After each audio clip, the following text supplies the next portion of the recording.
Igniter, Monica Linnell from theworldneedsyourbook.com here, and we are on day 18 of the challenge. And today we are talking about the resolution, which is the last part of your novel. This is day 18 of the challenge, the resolution. So we are in the last section of the novel. So it's called Part 4 in the 4-act structure. It is called Act 3 in the 3-act structure. It's called the resolution. It includes one tentpole moment, which is the transformation that takes place pretty much at the very end of the novel, where you kind of like just wrap up what's going on, and kind of, you know, at least in genre fiction, you spell out for the reader like what the change has been. So your protagonist has earned the right to be called a hero in Part 4. So they are the ones who save the day. They have to be the ones who save the day, make the last decision, defeat the final villain, whatever it might be. Friends and mentors and allies, everybody else is allowed to help with that, but the protagonist has to be the one to save the day. Now, there are a number of very popular stories where this is not the case. One example is Harry Potter and I forget the title. The Chamber of Secrets. So the second book. That is an example of one where Harry doesn't technically save the day. He basically, I think he does, but he gets very lucky with the Phoenix kind of comes in. And so, that series, it is a children's series, but there are lots of, like, especially in those first couple books, there are lots of spaces where, Harry Potter gets lucky in many ways. And he acknowledges that in later books. But, I think it's like the first one, he, basically his skin just happens to repel Voldemort. And not just happens to, it's part of the thematics of the story. His mother sacrificed her life for him, so there's love imprinted on his skin. But and it's a very old magic. And then in the second book, it's kind of the same thing. The Phoenix swoops in because Harry Potter is loyal to Dumbledore, so the Phoenix kind of swoops in and saves him. Those books were very popular, despite not having this. But for most of us, for most authors, this is going to be really important. You have to have the hero save the day. And it's, I think there was, somebody was telling me about another one that, Inception, that the hero did not save the day. And so the reason you want this to happen is it just creates a lot of emotional resonance for the viewer. They leave the story feeling good, basically. So, okay. So we talked about that. The transformation, basically, the character is obviously going to have external changes. They've just gone through a whole book where they were just like challenged over and over again. You also want to show an internal change. So we talked about that a lot, how there's an internal arc and an external arc. And the internal arc is that emotional resonance piece again. So this is, the protagonist is going to defeat the main villain, and at the same time, they need to have that internal change that they've gone through, that kind of matches that villain, defeating that villain. And so typically, what I've seen is that the protagonist has to overcome their fatal flaw while they're defeating the villain. And that essentially will help. That's essentially the internal character arc. That piece is like kind of the center of the transformation. All right, so then there's this piece about the beats of this battle sequence. And so the beats are basically the hero gets the villain. And the way the hero gets the villain is always by attacking their fatal flaw. So whatever that villain's fatal flaw is, that's why we talked about that at the beginning of the challenge. So then there's kind of this eye of the storm where the hero thinks they've won, but they can, like, the reader can feel that, like, there's not something quite right. And so the villain is going to come back one last time, strike the hero at their fatal flaw, and then the hero overcomes that fatal flaw to defeat the villain. And this is, this can be personified by a villain. It can also be an antagonistic force. Typically it is personified by an actual person at this point. So, for example, in a mystery, typically this is when the murderer starts, like, actually making moves again. So, maybe they've been hiding in plain sight in many ways. But it's where the protagonist figures out who the murderer is, and there's kind of this back and forth between them.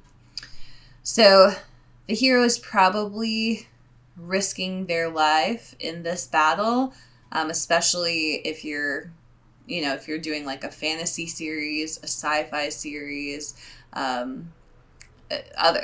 any book where there's a lot of like even a mystery series, a thriller, like almost certainly they are risking their life to defeat the villain. In a romance, it's really, again, the antagonistic force in a romance is always all the reasons that the two characters don't believe in love. So it's these false beliefs about love is the antagonist.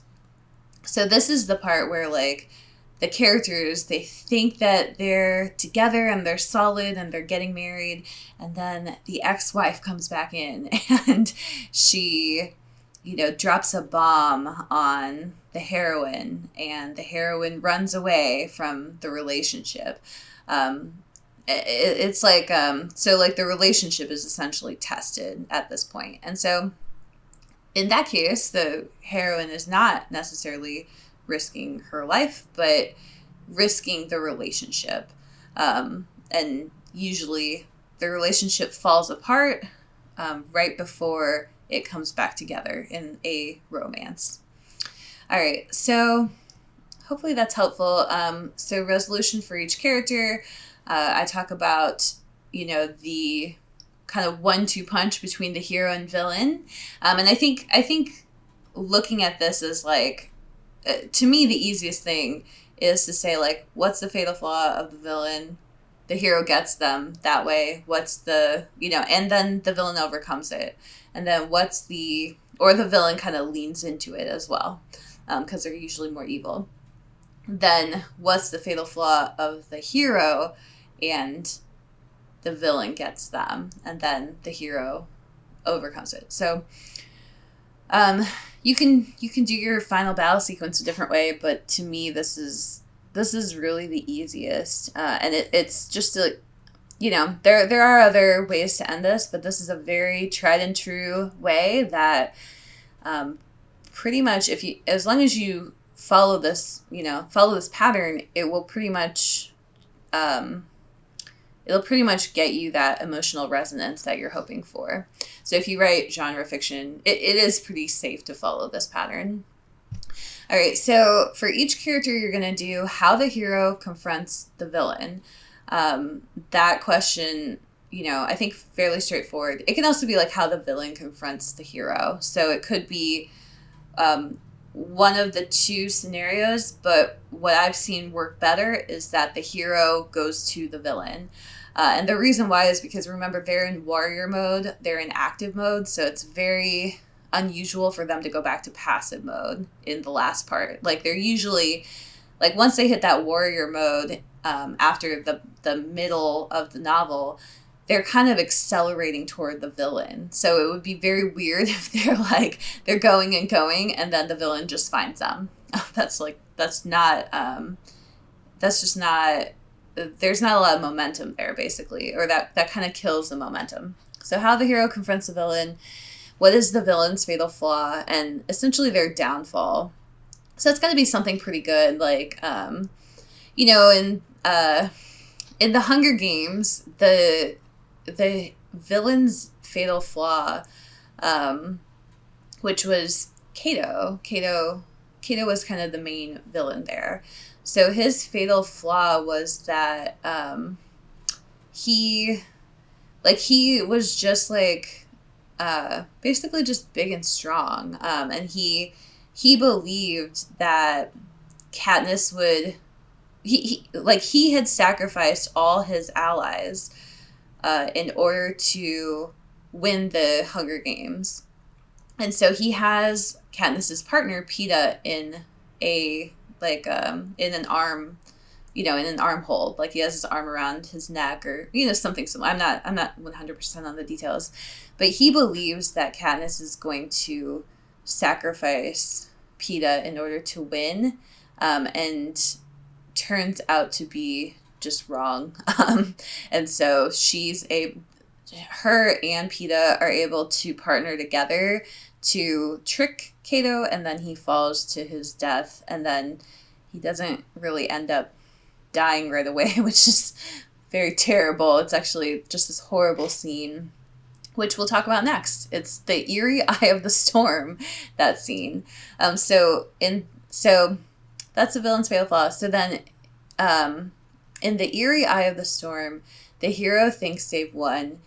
So Katniss and Peeta are, you know, waiting for Cato to die. It's very, like, torturous, basically. And the game makers do it on purpose.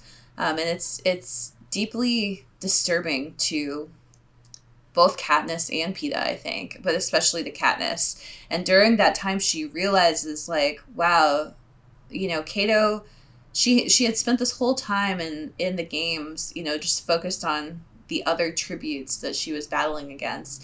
And she realizes, like, wow, this is, like, very cruel, like a terribly cruel way to die, regarding Cato, because he's going to die, but he basically can't. Like, the game makers have set it up so that he is having, like, a drawn out death.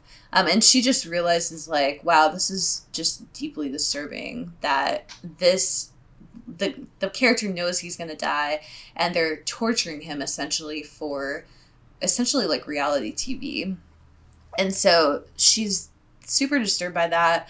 And I think at that point, it doesn't really say this in the book, but I think at that point she realizes that that Cato is not the real villain here. The real villain is the game makers, and specifically President Snow, who is kind of the ultimate game maker.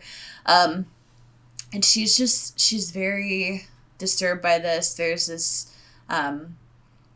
so then Cato dies, and they're still waiting to be announced as the winners, and they're not.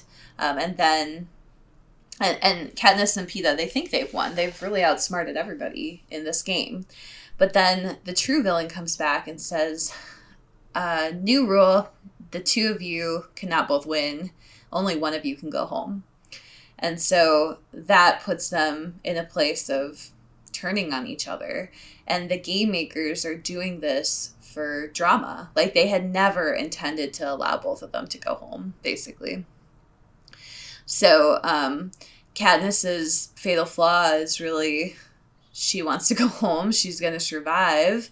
But she is able to overcome that because her goal has changed. She's decided she wants to bring Peeta home with her, and she's just become more compassionate. She wants to, she knows Peeta's not her enemy, and she realizes the game makers are her enemy, and so she wants to really, like, screw them over. So that's the one last battle with a twist. the villain comes back, strikes the hero's fatal flaw.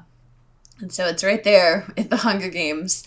The fatal flaw is Katniss. Is Katniss going to choose to come home, or is she going to try to outsmart the Capitol one last time and really risk her life in doing it?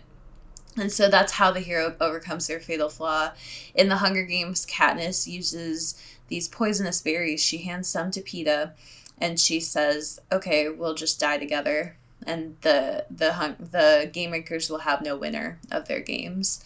And this is a tragedy for the game makers, because how terrible is it to have a game and to have the finale be both character, like all the, like, everybody's dead. That's kind of it's kind of sad, and it ruins like everything else they have planned for years to come. Like, they've never not had a winner of the games.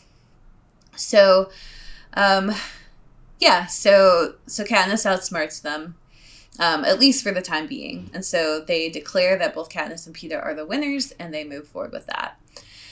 So that's the that's the battle sequence. It's a very good one, and I encourage you to study it, because it's one of the best in the last the last couple decades. It's definitely top notch. So definitely study that. Another one, again, people don't really like this book series, but Twilight is actually really, really good for this. And the thing I love about Twilight's end sequence is that it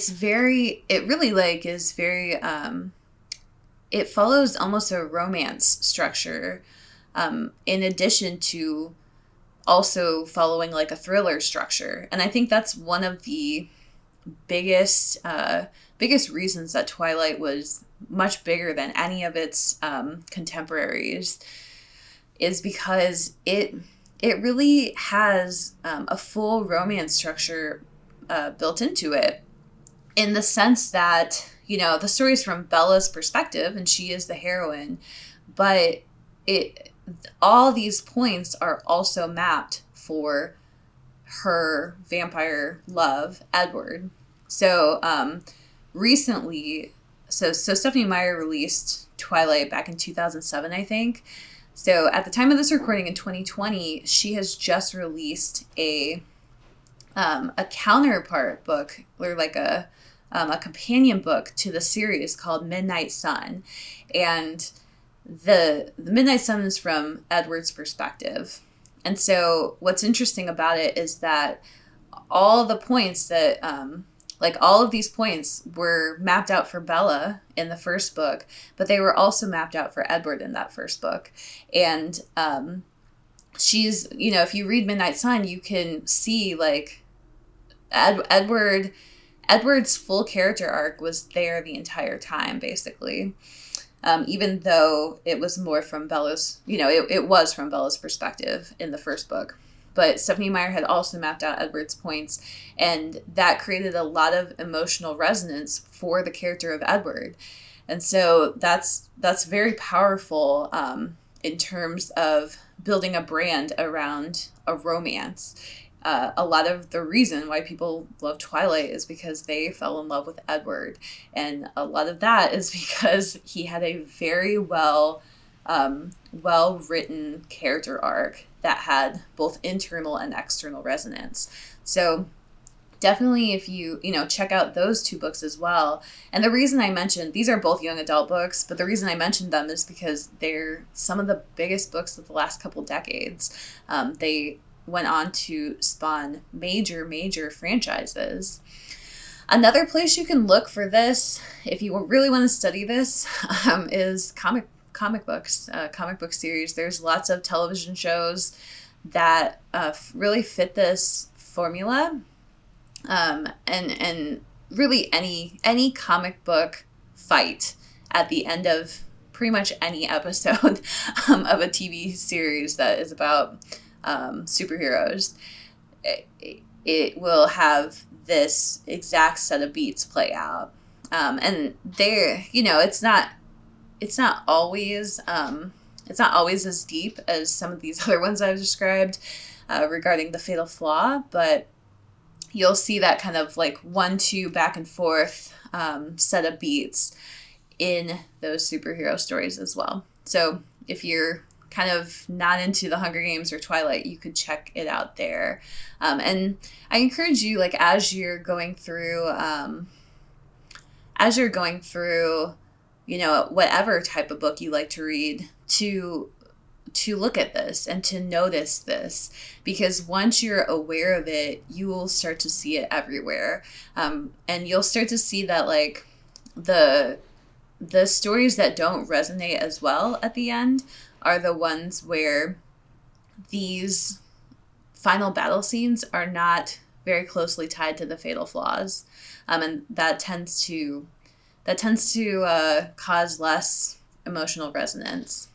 All right, so I've talked about that a ton. Okay, so now we'll talk about the transformation. So the misguided / upgraded goal. What is that?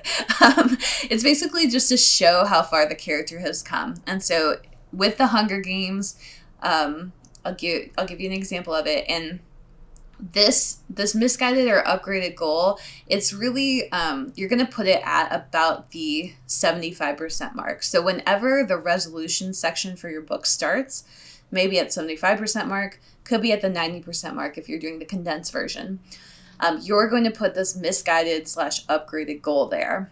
And what is that? Okay, it's basically, so at the beginning of the book, the character has a goal for the journey. So in the Hunger Games, Katniss's goal going into the Hunger Games is that she is going to win the games and come home. And come home back to her family so she can feed her family and protect her family. That is her goal. So the misguided / upgraded goal going into this finale is that it is not enough for her to just win the games and come home anymore. She is super invested in her and Peeta winning the games together and coming home. And so the reason you want to make this very clear, because like we know going into that final battle that Katniss is not going to be satisfied with just winning anymore. Like she wants to save Peeta. She's invested a lot of her energy into saving Peeta, and she wants to bring him home. Like that's what she wants. And so it's not going to be enough for her to come home by herself. So with that, the reason you want to show that is, again, it's really to show that transformation and to remind the reader of that transformation throughout the book. So this is an important beat to like just kind of show that, you know, this character Katniss, like going into the final battle, she is not the same Katniss that you met at the beginning of the story. And so I've really set up this challenge so that you've been mapping that transformation out all along. But this is where you kind of double check it and really like show the contrast, you know, and if you're looking at the structure of a story, the setup and the resolution are mirrors of each other, the same way the, you know, two middle parts are mirrors of each other. So you come out of the setup with the original goal and you go into the resolution with this upgraded goal. And so again, this is another thing that a lot of people miss. This is just the best way to say that. So make sure you get that in there. All of these little things are really about emotional resonance. All right. So then, you know, these other two pieces this should be very straightforward. So the emotional depth around the fatal flaw, we've talked about that a lot. I've really tried to put that into the beats of the final battle already, so you shouldn't have a hard time aligning that. And then symbolic representation of the transformation, and we've talked about this a lot as well. So you know, there's lots of stuff you can do here for. I'm trying to think of what, so I guess for Katniss Everdeen, the symbolic representation of her transformation would really be, you know, there's a couple things. I mean, one is like she gets her ear repaired. So she doesn't come back, you know, a whole person. Like she's had like, she's basically had the Capitol's surgeries, and, you know, so she's had a bunch of stuff done to her. So she's not coming back kind of the girl from the, from, what's it? I don't know what, I forget what it's called, but like basically her family is a coal mine family. So she's not coming back that girl anymore, kind of the poor District 12 girl who lost her dad in a coal mine accident. She's coming back as, you know, this more beautiful girl who's had a lot of surgery on her body and face, and who has gotten the implants from the Capitol regarding her hearing that she lost during the games. So they've kind of fixed her up, and, you know, she's got to go forward with that. Another thing is she now has the boyfriend going back to District 12, and she, you know, she does have to tell him that it was, you know, the feelings were not real, going back. So she has to kind of contend with that as well. So there's a couple things in that book. The same with in the Twilight book, you know, Bella has a scar from where she was bitten by a vampire, and she almost lost her life in it, but she comes back. Not only is she like just kind of broken as well. Like she's gotten like, I think her ankles was broken or twisted or something, and she's been, you know, her body's been kind of beaten down. She ends up in the hospital, but also she has this scar on her. I think it's on the underside of her wrist, and it's from it's from a vampire bite, and that scar is never going to go away for her. So you can play around with this, and we'll talk more about this in, I think it's on day 20, where we talk about thematic elements around the emotional journey of this. So you can, you know, we'll come up with more ideas there, but if you know what that is already, then definitely you can leave that here. So you'll do this for 5 characters. Thank you so much for watching and listening. If you have any questions, make sure you leave a comment below. I'm happy to answer any questions you have about day 18 or any of the other days, really. So definitely leave a comment if you have a question. If you haven't signed up for the challenge yet, then there are links in the description, and it's never too late to sign up for the challenge. We still have so many days left to go, really. We're not even 2/3 of the way through, so it's very easy to catch up on the challenge. It's also easy to not catch up, and totally fine. You don't need to catch up. You can actually just join now and start now where you are. And we would love to have you. So check out the links in the description. I hope this has been helpful to you. Have a wonderful day.